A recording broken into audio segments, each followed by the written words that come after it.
San Lorenzo Ruiz.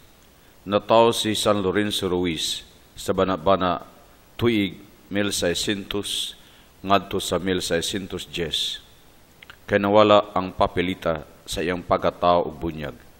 Gisunog sa mga sundalong Hapones ang simbahan sa Binondo ngadtong miaging gubat sa tuig 1940 hangtod sa 1945. Siya taga Binondo, Manila. Usa siya ka mistiso Insik. Ang iyang inahan Pilipino, ang amahan Insik. Abtik matinud-anon si Lorenzo nga sakristan og iskilibinti ni Padre Jigo Rodriguez. Sa kumbinto, siya ang sinaligan sa sakop og kaabag sa niuna. Relihiyoso, Diyos nun kaayo si Lorenzo nga pagkasakristan. Gani sakop siya sa dako kaayong kapunungan sa debosyon sa Santos nga Rosario sa mahal nga Birhen Maria. Usab, may jutay siyang dagang sa panulat. Busa, panagsa, nanulat siya sa periodiko o pamantalaan sa kalihukang reliyoso. Apan labaw sa tanan, ang dako niyang gimbuhaton o kakuhan, maugayod ang simbahan. Usa na nakaadlaw, mebot ang krisis sa kinabuhi ni Lorenzo. Gidudahan siya sa usa ka salaod nga wala niya mabuhat. Og nahasol gayud siya niini. Namiligro ang iyang kinabuhi nga mabanlod siya sa bilangguan. Busa nagpatambag siya kang Padre Domingo Gonzales unsay maayo niyang buhaton. Apan kini nga krisis ni Lorenzo atol kadto nga ang misyon sa mga pari paingon sapon sa tuig 1636 lumalarga. Agig paglikay sa maong krisis ug ubos usab sa pagtugot ni Padre Domingo, gitugtan si Lorenzo sa pagkuyog sa maong misyon. Ang mga misyonaryong kapariang Dominicano, kuyog ni Lorenzo, mao sila. Una, si Padre Antonio Gonzales, rektor o professor sa teolohiya sa Kolehiyo sa Santo Tomas. Nataw siya sa Leon, Espanya.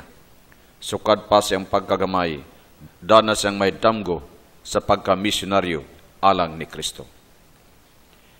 Ikaduha, si Padre Guillaume Cortet, kanhe professor sa teolohiya sa Kumbento Santo Maximenos o superior sa mga Dominicanhon sa Avignon.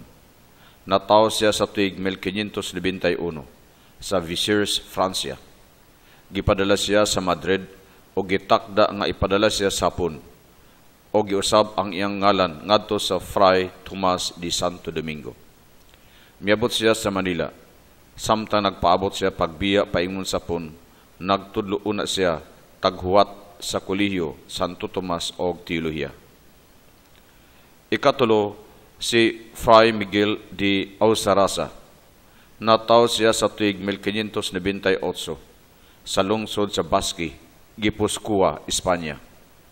Gipadala siya sa Pilipinas og dito siya mag-alagad sa Dominicano nga misyon sa Bataan og nagtuon siya sa sinultihang Pilipino og Hinapon.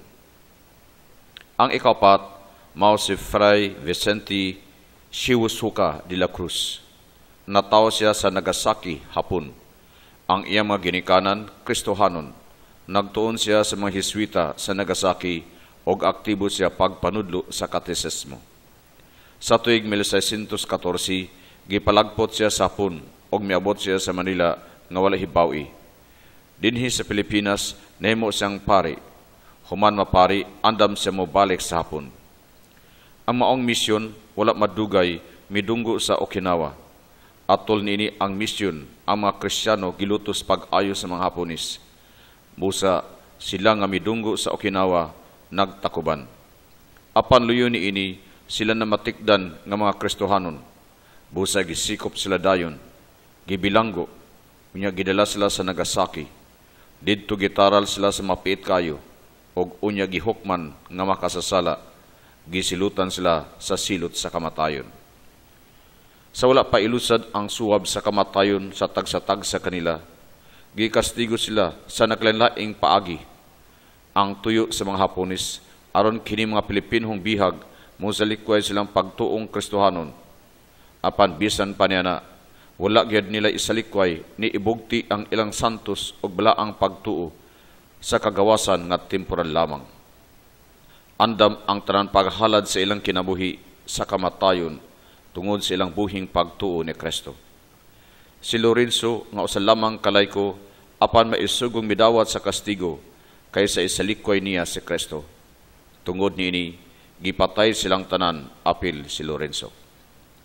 Atong mahinumduman dunay kapin og 4,000 ka mga kalag ang gipamatay sa mga Hapones sa ilang pagpanggukod sa mga Kristohanon didto sapon.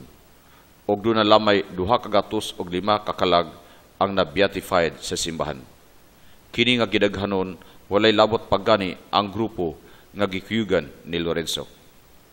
Tapos sa kagatusan kakatuigan ang milabay ang binhi kung liso nga gitisok sa mga martir sa grupo ni Lorenzo miturok og namunga. Si Lorenzo bisan ubos sa 4 niya kakuyog gipasidunggan nga balaan ni Papa Juan Pablo II sa tuig 1981 sa Manila. Uladag tigdugay gikanonisar siya didto sa Roma sa tuig 1985. Gatusan ka mga Pilipino ang mitambong sa maong kanonisasyon, isip labing una nga Pilipino santos sa simbahang Katoliko, human mahimong Kristohanong nasod ang Pilipinas sa tuig 1521. Mga 4 kagatos kanuman o 4 katuig ang gidugayon, 464 years. Mga kaparian, kaobispuhan, mga laiko, kawani sa gobyerno, apel kanhi ang unang ginang sa nasod, mitambong sa mga koronasyon ni San Lorenzo Ruiz. Ang kadaugan ni San Lorenzo Ruiz sa langit ng lumba, kadaugan sa nasod nga Pilipinhon, ang bugtong nasod Kristohanon sa silangan, og manghinaot ang kahitasan nga mas daghan pa unta nga San Lorenzo Ruiz ang ihimogso sa Pilipinas karon. Bayae naman nga daghan mibiya sa pagtuong Katoliko, mitabok sa fundamentalista, born again. Daghan na kayo iyamot ang napukan sa lumba sa langit ng kadaugan.